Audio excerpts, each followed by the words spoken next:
In the last segment of what does good look like, or the ability to evaluate for human performance challenges, we're going to discuss three final topics. And the first topic is called complex calculations without a peer check, or really without any type of check. What that's really trying to get across is sometimes there's procedures, instructions that require some type of calculation to be performed.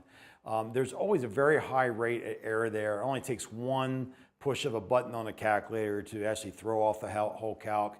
And how is that different than performing a mistake in the field at any type of step, right? So we look at it and say, since there's such a high likeliness for failure, we actually tell the writers that they should evaluate adding a second check to that step. Have someone confirm that the calculation was performed correctly and they get the same result as the original performer. At that point, take those results and use it in the procedure as it was supposed to be used. And so we basically advocate that type of point and at least make it an evaluation point for writers, for something for them to consider, right? The second item of the three that we're going to talk about here are called non-typical or unusual steps or terms. What this is really trying to get across is that at times, procedures are revised many times over their life cycle, right? From one rev to the next. And different authors can actually go and actually revise maybe just parts of that procedure or sections of that procedure. One thing that we have a tendency of doing is that depending on what area of the country you come from, there's certain things that we call a certain way. A thing may be called a thing in the Carolinas, but that same thing may be called something different in California or up in the Northeast in New York and any of those different areas. And so those terms, if we do not stick with the terms that are written right on the screen or right on the box, and we use more of a slangy term, which we also discussed not to do, those terms can lead to a lot of questions during procedure performance. Another example of that is I teach these classes out in California pretty much almost every 6 weeks. And when that occurs, one of the classes I had a student that actually came from Japan. They moved over to the United States when they were about 17, and at this time they're probably in their late 20s, maybe the early 30s, right? And one of the comments they made in the class was that they thought coming from Japan, where they spoke Japanese fluently and they had to learn English, that the English language was difficult to learn because we can have many terms mean the same thing. So for example, that was discussed in the class was the fact that you could have a car, a vehicle, an automobile, and my grandmother used to call them machines. So you can have four things really mean the same thing.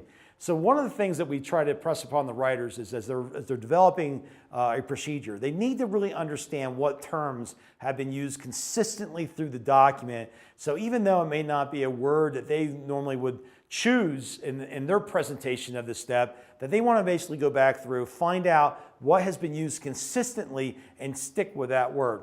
It's not that it's technically wrong, but where the human error occurs is when someone is going through the procedure and they're reading car, then they get to a step and it says vehicle. The person basically stops and looks at it and says vehicle. Why is this a vehicle? Is this something different? Like, why didn't they say car? And they get into this big discussion, and now what they're doing is they're more focused on what they're reading than the work they're trying to perform, and then that's when the error occurs. We try to really try to get the writers to be very sensitive to this so that they basically do a good screen of the document, or if they're writing something from scratch, ensure that for consistency's sakes that they use the same terminology all the way through, avoid slang terms, stick with what exactly is the manufacturer's name of a component, and move on in that direction. And last but not least is the item called time constraints. There are times we'll choose words that although we know we have a lot of time to do something, we will use a word like they need to quickly perform something or expeditiously get this done. And so even though there may be more than ample time to get something done, because of the terminology we use, it may basically be perceived by the procedure user or the instruction user that there is some time constraint to the action of the step. For example, you may be working with two-part epoxy, and the epoxy basically has a 10-minute setup time. But overall, or maybe even has like a 3-hour setup time, when it may be. But overall, it's something that has time to get that done. But if we said that you had to expeditiously mix and apply something, then overall they would look at it and say, man, we got to get this done fast, because otherwise the epoxy is going to harden before we ever get a chance to apply it properly. And we want to try to avoid those type of human performance errors. So overall, this concludes the 4 parts of what does good look like, or how to identify human performance errors.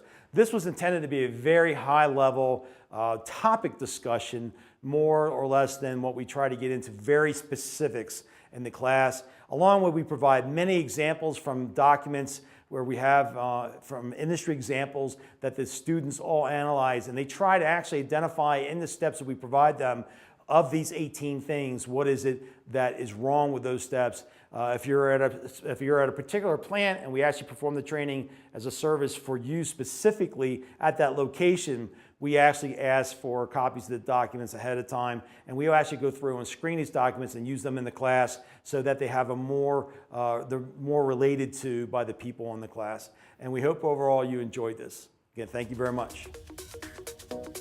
This concludes the video training series, What Does Good Look Like? Identifying and eliminating human error likely situations. Please visit our website for additional content and information, or contact us regarding training, staff augmentation, and human factors rating tools. We'd love to begin a relationship with you. We exist to make you successful.